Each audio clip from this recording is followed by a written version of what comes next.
اللہ تبارک و تعالی سورہ بقرہ کے اندر ارشاد فرماتا ہے یا ایھالذین آمنوا ادخلوا فی السلم کافۃ، اے ایمان والو اسلام میں پورے کے پورے داخل ہو جاؤ، ولا تتبعوا خطوات الشیطان، اور شیطان کے قدموں کی پیروی نہ کرو، شیطان کے پیروکار نہ بنو کہ بے شک وہ تمہارا کھلا دشمن ہے۔ اس آیہ مبارکہ کا شان نزول یہ ہے کہ یہودیوں کے ایک بہت بڑے عالم تھے جن کا نام عبداللہ بن سلام تھا، اور انہوں نے حضور صلی اللہ علیہ وسلم کی بارگاہ میں حاضر ہونے کے بعد فقط ایک حضور کی شان دیکھ کر اسلام قبول کر لیا۔ جب ان سے کفار نے پوچھا کہ تم نے اسلام کیوں قبول کر لیا، تم اتنے بڑے یہودیوں کے عالم تھے، تو عبداللہ بن سلام نے کہا کہ میں نے محمد عربی کا کلمہ اس لیے پڑھا ہے کہ ان کا چہرہ بتاتا ہے کہ کائنات کے سب سے سچے انسان ہیں، اور جس کا چہرہ اتنا خوبصورت ہو وہ دنیا میں جھوٹا ہو ہی نہیں سکتا، کیونکہ چہرہ بتاتا ہے انسان کا کردار۔ چھوٹا سا بچہ، معصوم سا بچہ ہوتا ہے، بچے کے چہرے کے اوپر جو معصومیت جھلک رہی ہوتی ہے وہ جوانی کے بعد اس کے اثرات کم ہو جاتے ہیں۔ اس کی وجہ یہ ہے کہ وہ بچہ، اس کا دل بھی پاک ہے، اس کا ظاہر بھی پاک ہے، اس کا باطن بھی پاک ہے، لیکن جو وہ بڑا ہوتا ہے پھر اس کے کردار کے اثرات اس کے چہرے پر نمایاں ہونا شروع ہو جاتے ہیں۔ رنگ چاہے جتنا مرضی حسین ہو، اگر اس کا کردار اچھا نہیں تو چہرے پر اس کی بد کرداری کے پھٹکار پڑی ہوئی نظر آئے گی، اور رنگ جتنا مرضی کالا ہو، اگر اس کے اعمال درست ہیں تو اس کے چہرے سے بھی نور ٹپکتا ہوا دکھائی دے گا۔ یہ اللہ تبارک و تعالیٰ کی کرم نوازی ہے، اور حضور صلی اللہ علیہ وسلم کا چہرہ کائنات کے سچوں میں سب سے سچا چہرہ، اسے دیکھ کر دنیا نے اسلام قبول کیا۔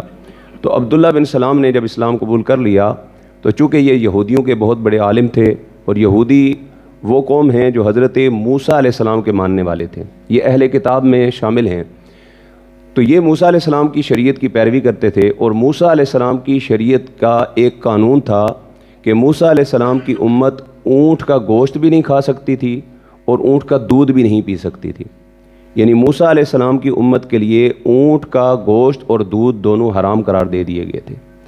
اب عبداللہ بن سلام نے کلمہ پڑھ کے شریعت محمدی کو اپنا لیا، دل میں خیال پیدا ہوا کہ یار شریعت اسلامیہ میں اونٹ کو حلال قرار دیا ہے، محمد عربی کی شریعت میں اونٹ حلال ہے، اونٹ کا دودھ پینا بھی حلال ہے، لیکن شریعت اسلامیہ یہ لازم تو نہیں کرتی کہ تم نے اونٹ کا گوشت کھانا ہی کھانا ہے۔ کتنے مسلمان ایسے ہیں ساری زندگی انہوں نے اونٹ کا گوشت نہیں کھایا ہوگا، ہم میں سے کتنے ہوں گے جنہوں نے زندگی بھر کبھی جو ہے وہ اونٹ کا دودھ نہیں پیا ہوگا۔ تو اب شریعت نے لازم تو نہیں قرار دیا بھائی پینا ہی پینا ہے، تو انہوں نے کہا بھائی اسلام نے چونکہ لازم قرار نہیں دیا تو لہٰذا میں جو ہے وہ شریعت موسوی پر بھی عمل کر لیتا ہوں کہ میں اس سے اجتناب کروں گا، مسلمان ہوں تو کون سا شریعت نے لازم قرار دیا ہے، تو لہٰذا میں اونٹ کا گوشت نہیں کھاؤں گا، نہ ہی اس کا دودھ پیوں گا۔ اب اس بات کی خبر جب آقا دو عالم صلی اللہ علیہ وسلم کو ہوئی تو اللہ تبارک و تعالیٰ نے حضرت عبداللہ بن سلام کی ہدایت اور رہنمائی کے لیے اور قیامت تک آنے والی امت محمدیہ کی رہنمائی کے لیے، ہدایت کے لیے اللہ تبارک و تعالیٰ نے یہ آیہ مبارکہ نازل فرما دی، یا ایھا الذین آمنوا ادخلوا فی السلم کافۃ، اے ایمان والو اسلام کے اندر پورے داخل ہو جاؤ۔ ذرہ برابر بھی، رائی کے برابر بھی دل کے اندر خدشہ نہیں ہونا چاہیے۔ اور اس کا مطلب کیا ہے، مقصد کیا ہے اس آیہ مبارکہ کے نزول کا؟ مقصد یہ ہے کہ شریعت میں بعض کام ایسے ہیں کہ جو مباح کا درجہ رکھتے ہیں، یعنی ایسے کام ہیں جن کو شریعت نے لازم نہیں قرار دیا کہ وہ کرنے ہی کرنے ہیں، لیکن اگر ان کو اپنے اوپر کوئی بندہ حرام قرار دیتا ہے بغیر کسی دلیل کے تو باقی سب کے لیے اب وہ مباح رہے گا، لیکن اس پر لازم ہے کہ وہ عمل اختیار کرے۔ اے عبداللہ بن سلام، تو نے موسیٰ علیہ السلام کی شریعت کی پیروی کی باوجود اس کے کہ محمد عربی کی شریعت نافذ ہو چکی ہے، تو اب اور کسی کے لیے اونٹ کا گوشت کھانا لازم نہیں ہے۔ کوئی کھانا چاہتا ہے کھائے، نہیں کھانا چاہتا نہ کھائے، لیکن اب عبداللہ بن سلام کو اونٹ کا گوشت لازمی کھانا پڑے گا، اس لیے کہ اونٹ کا گوشت کھا کر وہ اس کا اظہار کرے گا کہ میں موسیٰ علیہ السلام کی شریعت کو چھوڑ کر شریعت محمدی کو اپنے دل سے تسلیم کرتا ہوں۔ یہ دل سے تسلیم کرنا ہوگا، اور پھر اسلام کی محبت دل کے اندر تب راسخ ہوگی۔ اب ہمارے ہاں ہوتا کیا ہے، ہمارے ہاں بہت ساری چیزیں ہیں، لوگ اپنے دل کے اندر منافقت رکھتے ہیں اور ظاہری طور پر کسی بھی عمل کے بارے میں اپنی طرف سے فتویٰ لگا دیتے ہیں، یہ حرام ہے، یہ جائز نہیں ہے، 11ویں شریف جائز نہیں ہے، میلاد جائز نہیں ہے، 27ویں تاریخ کا ختم جائز نہیں ہے، فلاں جائز نہیں ہے، ختم بخاری جائز نہیں ہے، اپنی طرف سے فتویٰ لگا دیں گے، جبکہ شریعت محمدیہ میں کہیں اس کی حرمت کی دلیل نہیں ہوگی۔ بھئی دیکھیں نا، اگر کوئی ایسا بندہ دعویٰ کرتا ہے، وہ ہم سے کہتا ہے جی میلاد پر دلیل لے کے آؤ، اگرچہ دلائل ہم دیتے ہیں، لیکن سمجھانے کے لیے ایک پوائنٹ آف ویو آپ کے سامنے رکھ رہا ہوں کہ اگر کوئی بندہ ہمیں کہتا ہے یار میلاد پر دلیل لے کے آؤ، 11ویں پہ دلیل لے کے آؤ، ختم قرآن پہ دلیل لے کے آؤ، ہم کہتے ہیں یار ہم دلیل کیوں لے کے آئیں، ہم تو اس کو مباح سمجھتے ہیں، ہم اس کو فرض یا واجب نہیں سمجھتے۔ دلیل کی ضرورت ہوتی ہے فرض کو ثابت کرنے کے لیے یا واجب کو ثابت کرنے کے لیے۔ جو کام مباح ہے، شریعت نے اس کے بارے میں نہ حلال حرام کسی کی چیز کا حکم نہیں دیا، تو اس کو حلال ہی سمجھا جائے گا۔ جیسے حضرت عبداللہ ابن عباس رضی اللہ تعالیٰ عنہ سے مروی ہے، مشکوٰۃ شریف کے اندر حدیث ہے، حضرت عبداللہ ابن عباس فرماتے ہیں کہ حضور صلی اللہ علیہ وسلم کی آمد سے پہلے ہم کچھ بھی کھا لیا کرتے تھے، لوگ کھاتے تھے پیتے تھے۔ مفہوم حدیث یہ ہے کہ حضور کے آنے کے بعد اللہ تبارک و تعالیٰ نے کچھ چیزوں کو حلال قرار دے دیا اور کچھ چیزوں کو حرام قرار دے دیا۔ اب جو حلال ہیں امت مسلمہ کو اس کو حلال جاننا ہے، جو حرام ہیں اس سے بچنا ہے، اور جن کے بارے میں شریعت نے کچھ نہیں کہا وہ جائز ہیں، ان کو شریعت نے کھلا چھوڑ دیا کہ یہ جائز ہیں۔ قیامت تک ہر چیز کے بارے میں دلیل نہیں لائی جا سکتی، ورنہ یہ جو ویسٹ کوٹ میں نے پہنی ہے اس پر بھی دلیل چاہیے ہوگی، یہ جو امامہ پہنا ہے اس طرح کا امامہ حضور نے کیسے پہنا ہے اس پر بھی دلیل چاہیے ہوگی، یہ مائک استعمال حضور نے نہیں کیا اس پر بھی دلیل چاہیے ہوگی۔ دلیل کی ضرورت اس کو ہوتی ہے جہاں ممانعت ہو، کسی چیز کی حرمت ہو۔ بتائیں آپ کے مسجد کے اندر کنواں بنا ہوا ہے پانی کا، آپ اس سے پانی پیتے بھی ہیں، طہارت بھی حاصل کرتے ہیں، وضو کرتے ہیں، جو اعتکاف میں ہوتا ہے وہ غسل بھی کرتا ہے اس پانی سے۔ ہم سب اس پانی کو پاک سمجھتے ہیں کہ پلیت سمجھتے ہیں؟ پاک سمجھ کے کرتے ہیں۔ اگر کوئی بندہ باہر سے آئے اور آ کر کہہ دے جی تہاڈا کنواں تے ناپاک ہے، آپ کا کنواں ناپاک ہے، تو ہم کیا کہیں گے؟ دلیل دیو بھائی، کیوں ناپاک ہے بھائی، دلیل بتاؤ نا۔ ہمارے پاس تو دلیل ہے کہ ہم عرصے سے اس کو استعمال کر رہے ہیں، ہمیں کوئی نجاست نظر نہیں آئی، ہمارے سامنے کوئی چیز ایسی موجود نہیں ہے، تو اس میں اب اس پر بھی دلیل لانی پڑے گی بھی۔ جامع مسجد رحمت للعالمین کا کنواں شریعت سے ثابت کرو کہ اس کا پانی جو ہے وہ پاک ہے یا ناپاک ہے، تو دلیل وہ لے کے آئے جو ایک مباح عمل کو حرام قرار دے رہا ہے، ناپاک قرار دے رہا ہے، ناجائز قرار دے رہا ہے۔ اس لیے شریعت محمدیہ نے جس چیز کو مباح قرار دیا ہو اس کو مباح سمجھتے ہوئے اگر کوئی اختیار نہیں کرتا تو شریعت لازم نہیں قرار دیتی، لیکن شریعت محمدیہ نے جن جن امور پر عمل کرنے کا حکم دیا ہے، جن سے بچنے کا حکم دیا ہے، شیطان کی پیروی نہیں کرنی، پھر ان پر عمل کرنا ہوگا۔ شریعت محمدیہ نے حکم دیا کہ جھوٹ نہیں بولنا، اب حضور کا امتی کسی بھی حال میں جھوٹ نہیں بولے گا۔ یہ نہیں کہ رمضان کا مہینہ ہے تو یار میں روزے وچا میں جھوٹ تو نہ بولدا، مسجد میں آ گئے تو یار مسجد میں کھڑا ہوں، مسجد میں کھڑا ہو کے میں جھوٹ تو نہیں بول سکتا۔ مولوی صاحب کے سامنے کھڑے ہیں اور مولوی صاحب آپ کے سامنے جھوٹ تو نہیں نہ بول سکتے، مطلب کیا ہوا کہ رمضان کے بعد جھوٹ بولنا جائز ہے، مسجد کے باہر جھوٹ بولنا جائز ہے، مولوی صاحب کے علاوہ ہر ایک کے سامنے جھوٹ بولنا جائز ہے۔ مطلب جھوٹ کو شریعت محمدیہ کو آپ نے ایک جگہ پہ مقید کر دیا کہ رمضان المبارک کے مہینے میں ہم نے نماز پڑھنی ہے، رمضان المبارک کے مہینے میں ہم نے شریعت پر کی پاسداری کرنی ہے، اور رمضان گزرا، عید آئی اور شریعت کو پس پشت ڈالا اور اپنی مرضی کے اوپر عمل کرنا شروع کر دیا۔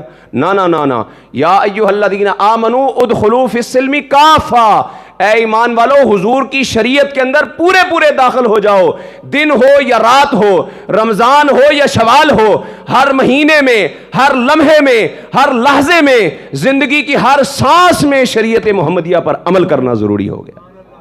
جو عمل نہیں کرے گا وہ اسلام کے اندر پورا داخل نہیں ہوا۔ اسلام کے اندر داخل ہونے کے لیے ضروری ہے کہ حضور صلی اللہ علیہ وسلم کی شریعت کے ہر لمحے کو، ہر لحظے کو تسلیم کیا جائے، حضور نے جس عمل سے منع کر دیا اس سے منع ہو جایا جائے۔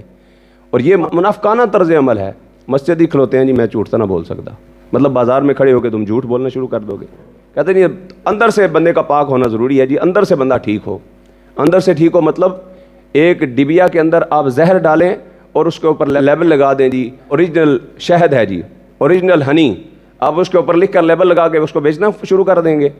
اندر سینے کے اندر جو ہوتا ہے وہی ظاہر ہوتا ہے، وہی باہر نظر آتا ہے، جو بندے کا کردار ہے وہی نظر آتا ہے۔ دیکھیں نا، ایک افیسر کے سامنے اگر اس کے نیچے سطح کا کوئی بندہ کام کرنے والا ہے، کوئی افسر ہے، کسی ادارے کا سربراہ ہے، کسی بھی جگہ پہ کوئی کام کرنے والا ہے، وہ کام اپنا تیار کر کے فائل بنا کے افسر کے سامنے لے کر جاتا ہے. اب اس کے اندر نکل آتی ہے کوئی خامی، اس کے اندر کوئی غلطی نکل آتی ہے. افسر کیا کہتا ہے؟ فائل چاہ کے تیرے منہ تے ماراں گا میں. ایک کام کر دے تو، میں تینوں کی آکھیا سی اینج کام کری دے. اب وہ اس کو 2-3 گالیاں بھی بکے گا، جا کے حلال کرو، جا کے ادھر جا کے کام کرو.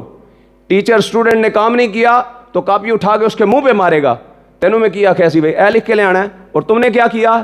اب یہ جو سخت لہجہ ہے اور غلط لہجہ ہے، زبان کے اوپر جو سختی لائی اور غلط جملے لائے، اب اس کے نیچے والا کوئی بندہ نا اس کو دلاسا دیتے ہوئے کہہ رہا ہوتا ہے نہیں نہیں یار، زبان دا سخت ہے، دل دا بڑا چنگا ہے. ہاں، زبان دا پیڑا ہے، دل دا بڑا چنگا ہے. زبان کا کڑوا ہے، دل کا بڑا میٹھا ہے. بھائی تمہارے میٹھے دل کا کیا فائدہ اگر تمہاری زبان سے لوگوں کے سینے چھلنی ہو رہے ہوں، لوگوں کے دل چھلنی ہو رہے ہوں، اور تم کہتے ہو جی زبان دا کڑوا ہے، دل دا بڑا چنگا ہے.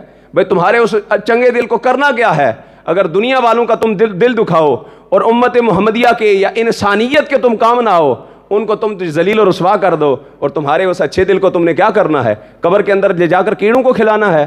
پھر اس کا مقصد تو کوئی نہ ہوا. تو شریعت محمدیہ نے جب کہا کہ اچھا رویہ اختیار کرنا ہے، حضور نے فرمایا کہ اتمم الاخلاق، فرمایا کہ میں تمام اخلاق کی برائیوں کو ختم کر کے ساری اخلاق کی اچھائیاں اپنی امت کے اندر منتقل کرنے کے لیے آیا ہوں. حضور صلی اللہ علیہ وسلم نے ہمیں شریعت سکھا دی ہے. اب شریعت کہیں مقید نہیں ہے، کسی ایک جگہ پہ قید نہیں ہے کہ گھر کے اندر اگر ختم ہوگا تو پھر وہاں پر شریعت محمدیہ ہوگی، چیلم ہوگا تو شریعت محمدیہ ہوگی، فوتگی ہوگی تو شریعت محمدیہ ہوگی، پتر دی شادی آ گئی تو پھر شریعت محمدیہ کہاں؟ صرف نکاح کے دوران. نکاح کے وقت صرف وہ 5 منٹ گانا بند کر دیو جی، کیا ہے جی نکاح ہو رہا ہے، خطبہ پڑھا جا رہا ہے، لہٰذا گانا بند کر دیں، ناچ گانا بند کر دیں. اور شادی سے 1 مہینہ پہلے جو گھر کے اندر کنجر تال تھا، کیا وہ شریعت کی پاسداری تھی؟ وہاں پر اسلام کہاں گیا بھائی؟ اسلام کو اٹھا کر پسے پشت ڈال دیا. رمضان کے مہینے میں گانا سٹیٹس پہ نہیں لگانا جی، اور روزہ ہے یار گانا تو نہیں سٹیٹس لانا، گانا نہیں سننا. تو رمضان کے بعد کیا وہ جائز ہو جائے گا؟ رمضان المبارک کے مہینے میں جو چیز ناجائز ہے وہ رمضان کے بعد بھی ناجائز ہے. کوئی ایسی نئی شریعت نہیں ہے کہ جو اس رمضان میں نافذ ہوتی ہو. رمضان میں صرف ایک نیا کام ہوتا ہے، اور وہ ہوتا ہے رمضان المبارک کا روزہ رکھنا. اور حضور نے فرمایا کہ جس نے لغویات کو روزے کی حالت میں نہیں چھوڑا، اس کے بھوکے رہنے کی اللہ تعالیٰ کو کوئی حاجت نہیں ہے. تم صبح سے لے کر شام تک بھوکے رہے، کیا فائدہ تمہارے بھوکے رہنے کا؟ تمہاری زبان سے لغویات ختم نہیں ہوئی، نشے کی عادت ختم نہیں ہوئی، تمہارا بد کرداری والا عمل ختم نہیں ہوا، تمہاری نگاہوں کی حفاظت نہیں ہوئی، تو صبح سے شام تک بھوکا رہنے کا کیا فائدہ ہوا؟ اگر ایک جانور کو بھی صبح قلعے پر باندھ دو اور اس کے آگے کوئی خوراک نہ ڈالو، کوئی اس کے آگے جو ہے وہ چارہ نہ ڈالو، شام تک باندھے رکھو، تو کیا اس کا روزہ ہو جائے گا؟ کیا اس کو روزے کا ثواب مل جائے گا؟ وہ تو جانور بھی صبح سے شام تک بھوکا رہ جائے گا. بھوکا رہنے کا نام روزہ نہیں ہے، اپنے اعمال کی تبدیلی کا نام روزہ ہے. اپنے آپ کو تبدیل کرنا، پورا سال جو برائیوں کے اندر مبتلا رہے، جھوٹ کے اندر، دغا بازی کے اندر، فراڈ کے اندر، ہر ایک برائی کے اندر مبتلا رہے، رمضان کا پورا مہینہ اگر بندہ اللہ کی رضا کے لیے سارے اعمال چھوڑ دے گا، رمضان ختم ہوگا تو اسے عادت پڑ جائے گی اچھائی کی. اور پھر اس لیے اللہ تعالیٰ نے فرمایا لعلکم تتقون، تم پر روزے اس لیے فرض کیے ہیں تاکہ تم متقی بن جاؤ. تب بندہ متقی بنتا ہے جب وہ سارے اعمال دیکھیں نا. عید والے دن پورا مہینہ ہم نے روزہ رکھا، روزہ رکھنے کی ہماری پریکٹس ہوئی. عید والے دن کسی وقت اچانک پیاس لگتی ہے تو بندہ پانی اٹھا کے پینے لگتا ہے، ذہن میں اچانک آ نہیں جاتا میرا روزہ تو نہیں گرے، آتا ہے نا ذہن میں. کسی کو پیتا ہوا دیکھیں تو ایک دم بندہ کہ روزہ نہیں تیرا. یہ کیوں ہوا؟ کیونکہ پورا مہینہ ہم نے یہ پروسیس کیا تھا، پورا مہینہ لگاتار ہم بھوکے رہے، ہم نے پورا مہینہ یہ پریکٹس کی. تو اس پریکٹس نے ہمارے ذہن پر یہ اثر ڈالا کہ عید کے دن جب رمضان ختم ہو گیا ہے پھر بھی ایک دم ہمارے ذہن میں شبہ آتا ہے وہ روزہ تو نہیں ہے کہیں. تو یہ ذہن میں جو خیال کا آنا ہے یہ پورے مہینے کی پریکٹس ہے. اگر پورا مہینہ پریکٹس کر کر وہ جھوٹ سے بچتا رہے، دغا بازی سے بچتا رہے، فراڈ سے بچتا رہے، بدنگاہی سے بچتا رہے، برے اعمال سے بچتا رہے، تو عید کے بعد بھی اس کے ذہن میں خیال آئے گا یار رمضان میں جو رب میرا دیکھ رہا تھا رمضان کے بعد بھی وہی رب دیکھ رہا ہے. پھر ذہن کے اندر یہ خیال پیدا ہو جائے گا. پھر اللہ تبارک و تعالیٰ کی بارگاہ سے جو شریعت مصطفی آئی ہے بندہ کما حق ہو اس پر عمل کرے گا. اس لیے اللہ تعالیٰ نے ارشاد فرمایا یا ایھا الذین آمنوا ادخلوا فی السلم کافہ، اے ایمان والو پورے کے پورے اسلام میں داخل ہو جاؤ. حضرات ذوالفقار، ہماری جو کیفیت ہے، ہمارا جو حال ہے، ہم چونکہ ادھوری بات سنتے ہیں، ادھوری کیفیت ہوتی ہے، پوری بات سنتے نہیں، پوری طرح سے شریعت کے اندر ڈھلتے نہیں، ظاہری طور پر اپنے آپ کو ہم مسلمان کہتے ہیں، کردار ہمارا یہود و ہنود والا ہے۔ اس لیے علامہ اقبال نے کہا تھا وضع میں تم ہو نصارہ، تمدن میں ہو ہنود، یہ مسلمان ہیں جن کو دیکھ کے شرمائیں یہود۔ یہ مسلمانوں کا کردار ہے جن کو دیکھ کے شرمائیں یہود۔ ایک چھوٹی سی مثال پیش کرتا ہوں، وہ کوئی شخص تھا نا، وہ کسی دیہات میں رہتا تھا، پرانے زمانے کی بات ہے جب یہ ٹیلی فون وغیرہ کا دور نہیں تھا، تو وہ وہاں سے کام کاج کے لیے شہر میں آیا، اور ظاہر ہے کہ اس زمانے میں رابطے کے سلسلے نہیں ہوتے تھے اور آنے جانے کے معاملات مشکل تھے، تو لوگ کئی مہینوں تک شہر کے اندر کام کرتے رہتے تھے۔ تو کوئی شہر میں کام کرنے والا دوست تھا، تو اس سے ملنے کے لیے دیہات سے کوئی بندہ آیا، شہر میں کسی کام کے لیے آیا، تو اس نے کہا چلو میں رات جو ہے وہ اپنے فلاں دیہاتی اپنے دوست کے ساتھ جو ہے وہ بسر کر لیتا ہوں۔ اب اس سے ملاقات ہوئی رات کو، جب یہ بیٹھے کھانے کی ٹیبل پر، تو اس نے دیہات سے آنے والے اپنے دوست سے پوچھا بھائی بتاؤ ہمارے دیہات کا کیا حال ہے؟ اس نے کہا یار سب ٹھیک ہے، بس وہ تمہارا کتا جو تھا نا وہ مر گیا ہے۔ تو شہری نے کہا یار کتا تو بڑا وفادار تھا، کیا ہوا اسے، وہ کیسے مر گیا؟ تو دیہات سے آنے والے نے کہا یار تمہارا گھوڑا مر گیا تھا، تو اس گھوڑے کا گوشت تمہارا کتا کھا رہا تھا، اور کھاتے کھاتے اس کی ہڈی اس کے حلق کے اندر اٹک گئی، جس وجہ سے وہ کتا مر گیا۔ اس نے کہا یار میرا گھوڑا بھی مر گیا ہے، یہ کیسے ہوا؟ اس نے کہا اس گھوڑے پر تمہاری والدہ کی قبر کے لیے اینٹیں لا رہے تھے، تو شدید گرمی کی وجہ سے شاید وہ برداشت نہ کر سکا اور گرا اور مر گیا۔ اس نے کہا وہ میری والدہ بھی مر گئی؟ اس نے کہا ہاں تمہاری والدہ تو تمہاری جو بیوی تھی اس کی موت دیکھ کر وہ اس کو ہارٹ اٹیک ہوا، وہ بھی فوت ہو گئی، اس کی آنکھوں سے آنسو جاری ہو گئے، بندہ خدا میری بیوی بھی مر گئی۔ اس نے کہا جب تمہارے بچوں کی لاشیں دیکھی تو تمہاری بیوی صبر نہیں کر سکی، وہ بھی مر گئی، وہ بھی ہلاک ہو گئی، اس کے پاؤں کے نیچے سے زمین نکل گئی، او خدا کے بندے میرے بچے بھی مر گئے۔ اس نے کہا ہاں جب شدید بارشیں ہوئی تھی تمہارا کچا مکان گرا تھا، بچے بھی نیچے آئے، وہ بھی مر گئے، باقی سب خیریت ہے، تمہاری ماں بھی مر گئی باقی سب ٹھیک ہے، بیوی بھی مر گئی باقی سب ٹھیک ہے، مکان بھی گر گیا باقی سب ٹھیک ہے۔ اب بتاؤ باقی سب کیا ٹھیک ہے بھائی؟ سارا گھر تو تباہ ہو گیا، کنبہ قبیلہ تو تباہ ہو گیا، کچھ باقی نہیں رہا، تو ٹھیک کیا بچا؟ آج یہی حال ہمارا ہے، ہم کہتے ہیں ہم مسلمان ہیں، بھائی نماز پڑھتے ہو؟ کہتا ہے جی نہیں وہ کام میں مصروف ہوتے ہیں نا جی، رمضان میں تو ٹائم نکال لیتے ہیں، رمضان کے بعد پھر ٹائم نہیں ملتا، ذرا مصروفیت ہوتی ہے نا، تو کام میں ذرا پھنسے ہوتے ہیں تو اس لیے نہیں پڑھ سکتے، باقی ہم پکے مسلمان ہیں۔ روزہ رکھتے ہو؟ نہیں میں ذرا بیمار ہوں، آج کل تھوڑا سا ذرا طبیعت میں چاکی سی رہتی ہے، اگر میں روزہ رکھنے کی کوشش بھی کروں نا تو نہیں رکھ سکتا، باقی میں پکا مسلمان ہوں۔ اچھا زکوٰۃ دیتے ہو؟ نہیں یہ میرے اوپر تو قرضے ہی بڑے ہیں، بڑا اس کا بھی دینا ہے، لاکھ اس کا دینا ہے، 50,000 اس کا دینا ہے، تو زکوٰۃ تو نہیں میں نکال سکتا، باقی میں پکا مسلمان ہوں۔ بھائی کس بات کے مسلمان ہو؟ یہ تو پھر وہی بات ہوئی باقی سب ٹھیک ہے۔ بھائی تم نے نہ نماز پڑھی، نہ روزہ رکھا، نہ شریعت اسلامیہ کی پاسداری کی، کس بات کے مسلمان ہو؟ صرف نام کے مسلمان ہو، صرف نام کے لیے تم نے جو ہے وہ کلمہ پڑھ لیا اور پورا سال شریعت اسلامیہ کی خلاف ورزی کرتے ہوئے تم نے زندگی بسر کی اور تم نے کہا میں مسلمان ہوں۔ صرف زبان سے کہہ دینے سے مسلمان ثابت نہیں ہو گئے۔ یا ایھا الذین آمنوا ادخلوا فی السلم کافہ، اے ایمان والو پورے کے پورے اسلام میں داخل ہو جاؤ، دو رنگی چھوڑ دو، یک رنگی ہو جاؤ، یا تو ظاہر کرو کہ تم یہود و ہنود کے کارندے ہو، یا پھر ظاہر کرو کہ تم محمد عربی کے سچے غلام ہو۔ اگر محمد عربی کے سچے غلام ہو تو پھر رمضان میں نہیں، رمضان کے بعد بھی تمہاری وفاداری محمد عربی کے ساتھ نظر آنی چاہیے، تمہارا کردار محمد عربی جیسا ہو، تمہاری گفتار محمد عربی جیسی ہو، دن اور رات ایک جیسا ہو، یہ نہیں کہ ظاہر کچھ اور باطن کچھ اور پھر فتنوں سے بھی ہمیں جو ہے وہ بچنا چاہیے۔ فتنے، الحاد، یہ چیزیں بے چینیاں پیدا کرتی ہیں۔ رمضان المبارک کے مہینے میں اگر ہم نے کسی کو تکلیف نہیں پہنچائی، لوگ اس لیے صبح کے وقت شور نہیں کرتے، بچوں کو اسکول بھیجتے ہوئے شور نہیں کرتے کہ گھر میں باقی جو روزہ دار ہیں وہ آرام کر رہے ہیں، تو پورا سال بھی ہمیں ان کے آرام کا خیال رکھنا چاہیے۔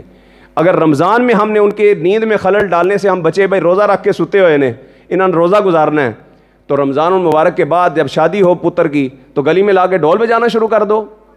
کتنے بچے ہیں جن کو ماؤں نے مشکل سے سلایا ہوگا، کتنے مریض ہیں جن کو جو ہے وہ تکلیف ہو رہی ہوگی، تمہیں اس بات کا کوئی احساس نہیں، تم نے اپنی جو ہے وہ شغل میلہ لگا لیا۔ نوجوان جو ہے وہ یہ اس بات کو سوچتا بھی نہیں ہے، اور بزرگ پڑھے لکھے شریعت کے پاسدار 5 وقتہ نمازی لوگ بھی کہتے ہیں جی بچے کہتے ہیں جی شادی روز روز نہیں نام دی، مطلب شادی آئی تو شریعت کو پس پشت ڈالو اور اپنی من مرضی کر لو۔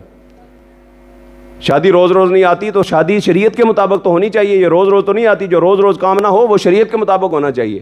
رمضان بھی روز روز تو نہیں ملنا نا، اسی بار ملا ہے تو اس کی پاسداری کرو، اس کے اندر اپنی تربیت، اپنی اصلاح جو ہے وہ کی جائے اور اپنے آپ کو بہتر کیا جائے۔ اس لیے حضرات وقار، یہ دنیا دھوکے کا سامان ہے، یہ دنیا ختم ہو جانے والی ہے، نہ ہم نے یہاں رہنا ہے، نہ ہمارے جو ہے وہ یہ مکانات، یہ سب کچھ بھی یہاں پہ نہیں رہے گا۔ آخری مثال آپ کے سامنے عرض کرتا ہوں۔ ایک بادشاہ تھا، اس نے بڑا خوبصورت سا محل بنایا، اور محل بن گیا تو اس نے اعلان عام کیا کہ جو بھی محل کو دیکھنا چاہتا ہے وہ آئے اور دیکھے۔ اب جو اس کے دوست تھے، جو چاہنے والے تھے، وہ آئیں گے، دیکھیں گے تو خوش ہوں گے، تو دوست کی خوشی کے اندر ہماری خوشی ہوتی ہے، بھئی ٹھیک ہے آئے۔ اور جو دشمن ہوتا ہے وہ آ کر جلتا ہے، تو لوگ چاہتے ہی یہی ہیں کہ بھئی آوے تے سڑے اور سڑے ذرا۔ تو اب بادشاہ نے کہا بھئی آؤ بھئی دیکھو میرا محل، جی میری کوٹھی تیار ہوگی، میرا بنگلہ تیار ہو گیا، آؤ ذرا دیکھو۔ اب سارے آئے اور آ کر دیکھتے رہے۔ بادشاہ ان سے پوچھتا رہا، ہاں بھئی کوئی نقص تو نہیں ہے، کوئی عیب تو نہیں ہے، بتاؤ جی کیسی ہے۔ اور عمومی طور پر جیسا لوگ کہتے ہیں، ظاہری طور پر کہتے ہیں جی بڑا سونا مکان بنیا جی، بڑی سونی کوٹھی بنائی ہے، اور پیٹھ پیچھے جا کے کہتے ہیں اینوں پتہ ہی نہیں ہے، نقشہ ہی نہیں سیدھا بنیا۔ ظاہری طور پر منہ پہ کچھ نہیں کہنا اور پیٹھ کے پیچھے جا کر باتیں سنانی ہے۔ پھر کہتا نہیں دا پلستر بھی نہیں ٹھیک ہویا، انہیں جڑا ٹھیکیدار لایا سی نا میں انہوں جاننا، دو نمبر بندہ ہے۔ منہ کے اوپر نہیں اس کی اصلاح کی کوشش کرنی، پیٹھ کے پیچھے جا کر بات کرنی ہے۔ خیر بادشاہ نے ہر بندے سے پوچھا تو لوگوں نے تعریفیں کی۔ گزرتے گزرتے ایک بزرگ فقیر آئے، انہوں نے بادشاہ سے کہا بادشاہ تیرا محل بڑا خوبصورت بنا ہے لیکن اس کے اندر دو خامیاں ہیں۔ بادشاہ نے پوچھا وہ کون سی خامیاں ہیں؟ بزرگوں نے کہا کہ بادشاہ ایک خامی تو یہ ہے کہ محل بڑا حسین ہے لیکن تو اس کے اندر ہمیشہ نہیں رہ سکتا۔ کہا دوسری خامی کیا ہے؟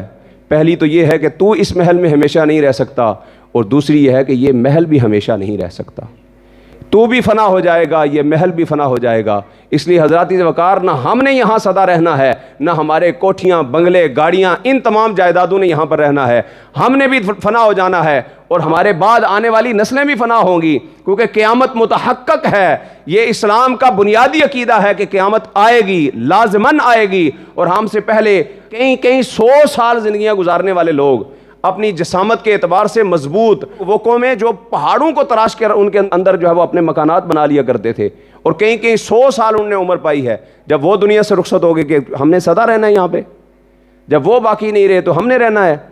نہیں، یہ دنیا کا وہم ہے، یہ شیطان کا دھوکہ ہے کہ اس نے انسان کو دھوکے کے اندر مبتلا کیا۔ اس لیے فرمایا ان الشیطان للانسان عدو مبین، شیطان انسان کا کھلا دشمن ہے، وہ اس طاق میں رہتا ہے کہ کب اس کے اعمال کو برباد کروں، کب اس کی نیکیاں جو ہے وہ ضائع کرنے کا میں سبب بن جاؤں، کب جو ہے وہ اس کے اعمال برباد ہو جائیں۔ شیطان اس طاق میں ہے اس لیے کہ آدم علیہ السلام کی وجہ سے اسے جنت سے نکالا گیا تھا اور وہ جہنمی بنا، تو اب یہ چاہتا ہے کہ ساری آدمیت جو ہے، آدم کی ساری اولاد جو ہے وہ جہنم میں جانے والے اعمال کرے۔ اس لیے پورا سال وہ زور لگاتا ہے۔ رمضان کے مہینے میں وہ قید ہوا، ہم نے کچھ جو ہے وہ اپنی طرف سے کوشش کی، اس کے قید ہونے کی وجہ سے کچھ اپنے نفس کے مارے ہم نے اپنے نفس کی پیروی کی، پورا سال جو نفس کے پیروکار رہے، تو پھر دوبارہ ہم وہی اعمال کرنے کے اندر مبتلا ہو گئے۔ لیکن ضرورت اس امر کی ہے کہ یہ پیغام لے کر جائیں، ادخلوا فی السلم کافہ، اسلام کے اندر پورے داخل ہو جاؤ، ہمارا اوڑھنا بچھونا اسلام کے مطابق ہو، ہمارا کھانا پینا اسلام کے مطابق ہو، ہمارے شادی بیاہ اسلام کے مطابق ہو،